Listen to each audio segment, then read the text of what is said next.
haasamaa jira. Garee san keessallee nama jiru jira. Garee tanii nama ajjeesuuf deeman nama 5 ammaa qabamee jira jechuudha halkan.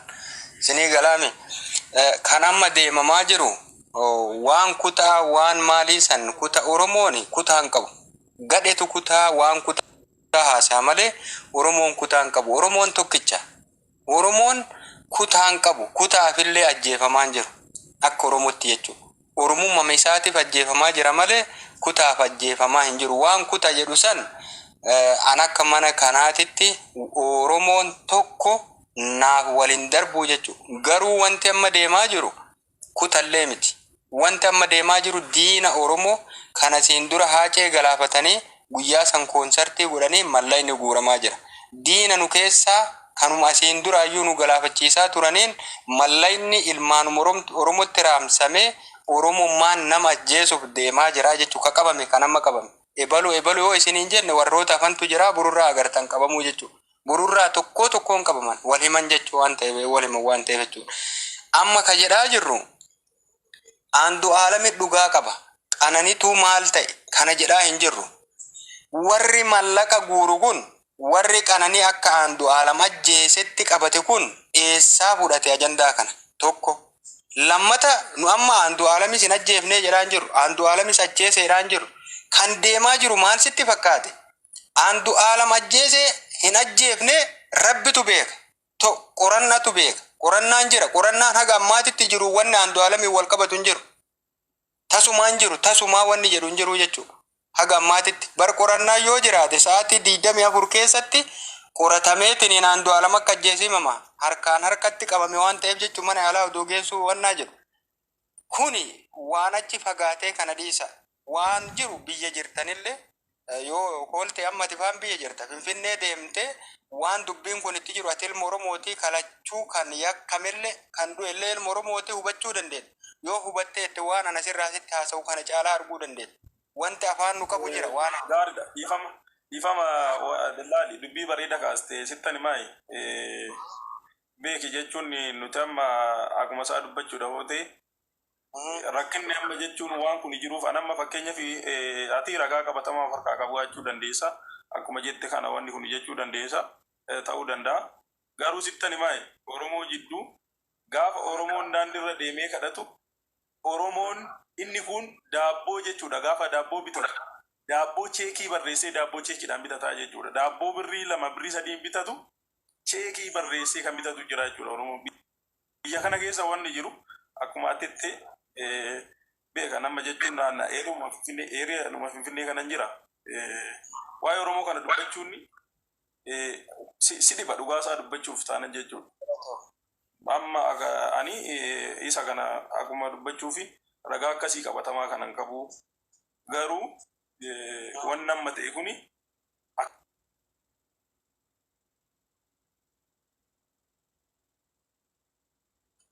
waan baay'ee nama salphisiisu. Kolte ani ambo ta'uu kan kee qofaaf Oromummaa kan keetitti dabalatee ambo ta'uu kan kee qofaaf si kabaja si jaaladha.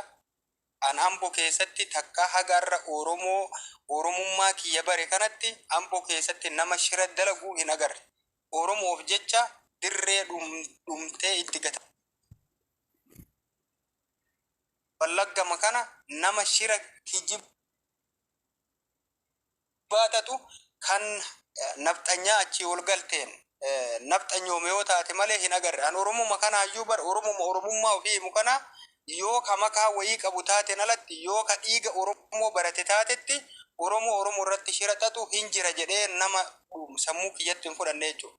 Garuu yeroo amma kan mallayni Ameerikaa fi Kanaadarraa guuramuun ilmaan Oromoo dhageeffadhaa jara kenna bar nafxanyaan nu ajjeefte biyya jirta kolte mee nafxanya matakkitti ufiin kaatee mana Oromoo kanatti dhayxee Oromoo karaa deemu magaalaa keessatti halkayyoo akka sadiitti dabdee ajjeefte malee sanuu informishiin argattee namni kun karaa kana dhufaa beeytee dura irratti hojjattee yoo taate malee namni ajjeese nafxanyaan hin jiru. Oromuma keessaa mallaqa fudhatee bitamee nama kana jala deemee ajjeesiisaa jechuudha. Kanaaf immoo haa caaluun isiniif fakkeenyaa jechuudha.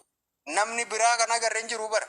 Haa caaluu garuu akka ilmi Oromoo intalli Oromoo itti dhayxee manaa baaftee isii geegessuuf deemee Oromoon guutuun hin beekaa jechuudha. waanuma kanatu tayaa jira. Ammas ka tayaa jiru bifa kana caala ifatti ba'ee ergee nama ajjeesiisuuf mallaqa raamsee deemaa jira jechuudha. Kanaaf kan dubbataa jirru waa'ee dhugaa fi dhugaa dabsuutii miti. Dhugaa Rabbi haa baasu ammallee. Dhugaa Rabbi haa baasu. Ilmaan Oromootii bar jarri kullachuu qananiin ilmaan Oromoo modeelistii Oromooti. Fakkeenya Oromooti. Aandu Aalam aartistii Oromoo bakka haaceen waafi. Kun hundi isaanii qaalii Oromoo, sooressa Oromoo, roga Oromoo, qaroo Oromooti. Haa ta'uu garuu shira keenna kana jidduu nafxanyas ta'e fakkaattonni nafxanyaa bu'uu danda'ani. Bar Oromooni nama ajjeese tokko hin dhayu yoo bira ga'eeyyuu hin dhayu. Akka Oromootti yoo taate naqabaa irratti hin dhayu.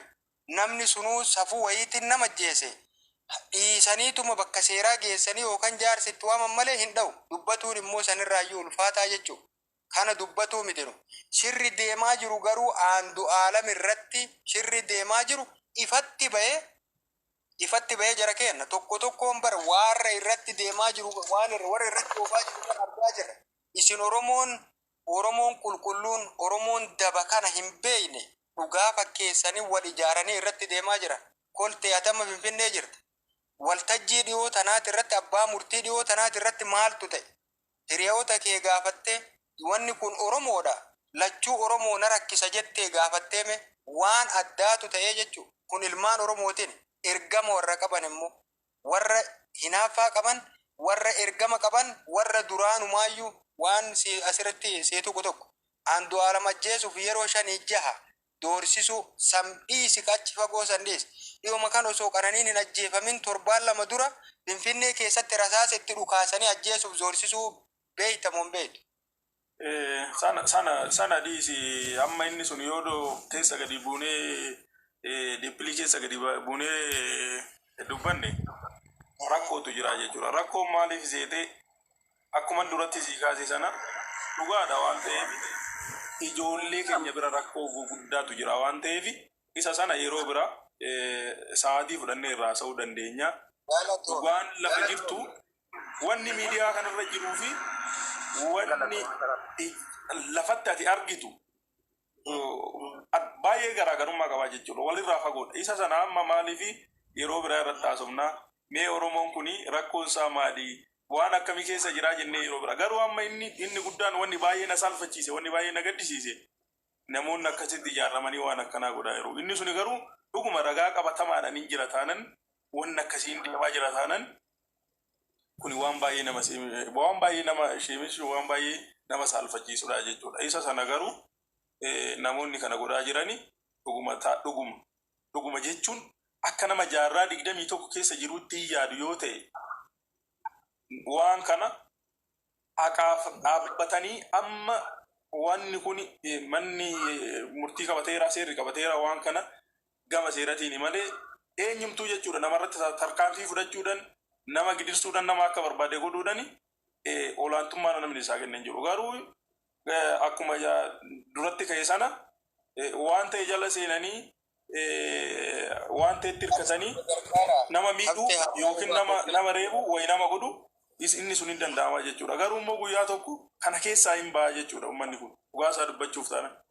Ati har'a yoo nama himmiit har'a yoo waan ta'e nama wanna barbaade nama goota ta'e guyyaa tokko immoo waan barbaadu sana namni kun argatee dhugaasaa kanatti ifatti ba'ee dhugaasaa kana dubbatachuu hin danda'a waan ta'eef isa sanarraa namoonni kana godhan suni tarii hin beektu yoo ta'e ifa gadi baasati maaliif akka kana godhan isa ifatti itti dubbachuu irra qaqqabaan hin barbaachisu sii galee abbaa barbaade haa ta'u waan barbaade haa ta'u dhuguma ammana ijaarsa ammanaa qabaatanii waan kana hin godhu taananii wantoota biraa rakkoo nu rakkachaa jiru rakkoo gurguddaa nu keessa jiru sana maaliif furuu dadhabanii nama dhuunfaa kanarratti rakkoo sababni kun uumame jedhanii odoo sababa kana adda hin baafatin nama kanarratti amma duulanii rakkoo uummanni bal'aa qabu sanarratti duulanii rakkoo sana kan furuu hin dandeenye nama kana immoo dhiibuu hin danda'u rakkoo akkasii fidu taananii I don't know ani maal jedheetillee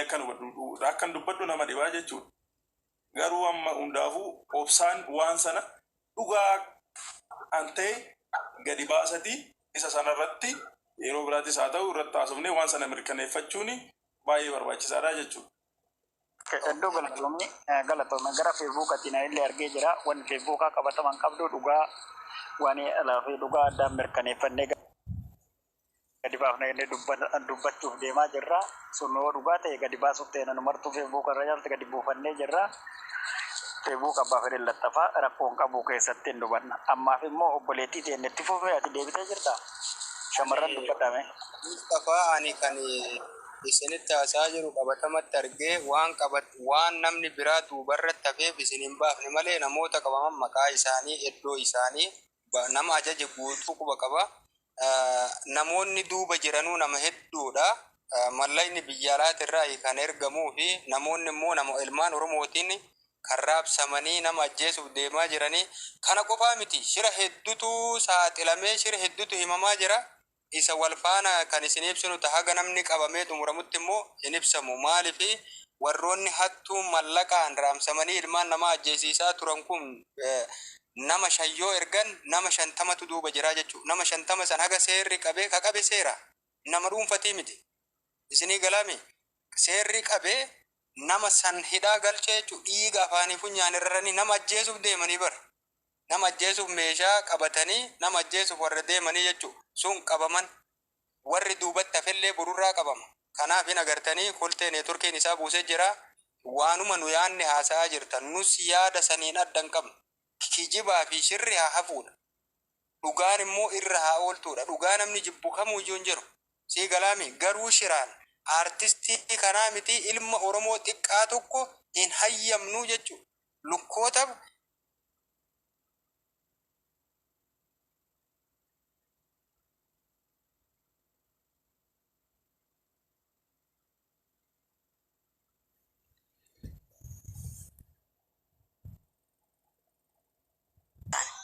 Jaroota kana garuu maal gochuu qabna sirriitti ilaaluu qabna asirratti warroota kana haasaan warroota maallaqa walitti fuun jala seennee eeggachuu qabna. Mucaan kun malee humna hin qabu. Tokko nama dhugaa rabbisiin jaajawu. Waraabaa kaa gammatti waraabamin haaree adaduma argitanii waraaba. Haga ammaatitti nama 7 kan miidiyaa irratti mallaqa guursisu waraabbannee jirra. Kan biyya keessaa inuu hin qabamaa jechuudha. Waan isinitti himu tokko koppiliinkii fi taaptaap godhaa. Koppiliinkii yoo hin qabaanne tiktokii nama haasofsiiftuu nama si warra hin harkisuu jechuun neetworkiyyuu nama qabsiisa.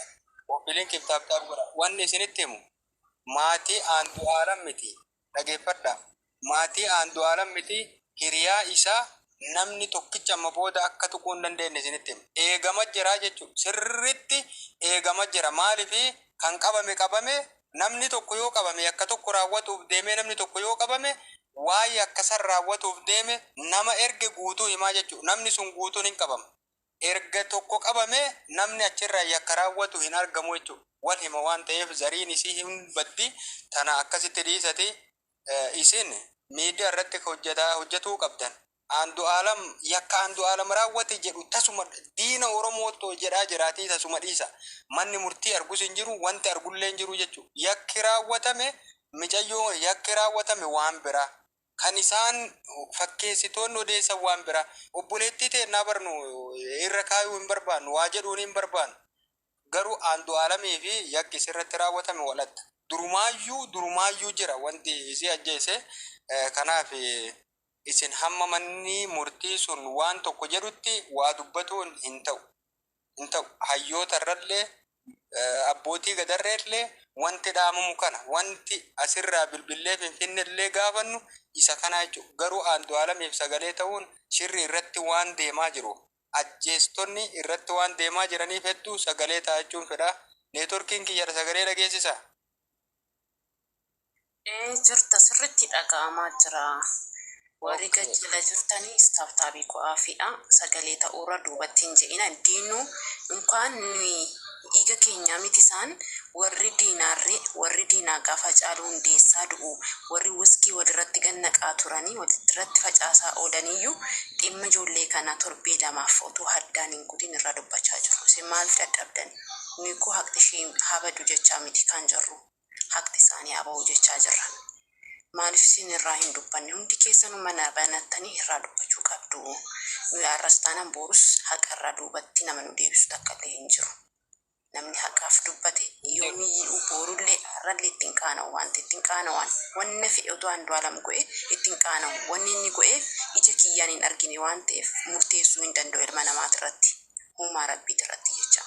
So kanaafuu ogaa rabbii galatoomii naa tolaatillee yaada kee akkanatti mana kee bantee irraa dubbachuu ijoolleen kun keenya jettee hundi keessan isin argaa jirra.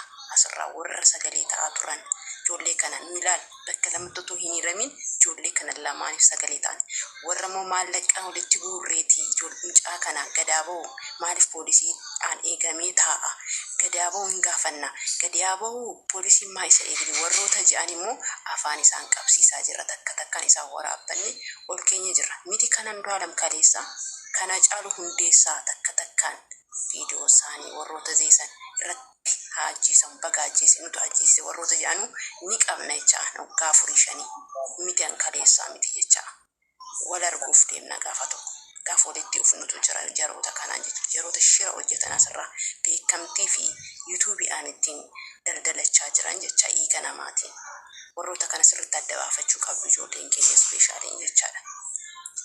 Kanumaan jedhaa yaada biraa hin qabu ejjennoo kiyyara namni dubbatti na deebisuu hin jiru ilma namaa irratti du'aa warra murteessinu miti warra murteessan immoo ifa isaan baasna jecha mana isaan irra deemnee isaan sakattaana takka takkaan kanuma yaadni kiyya.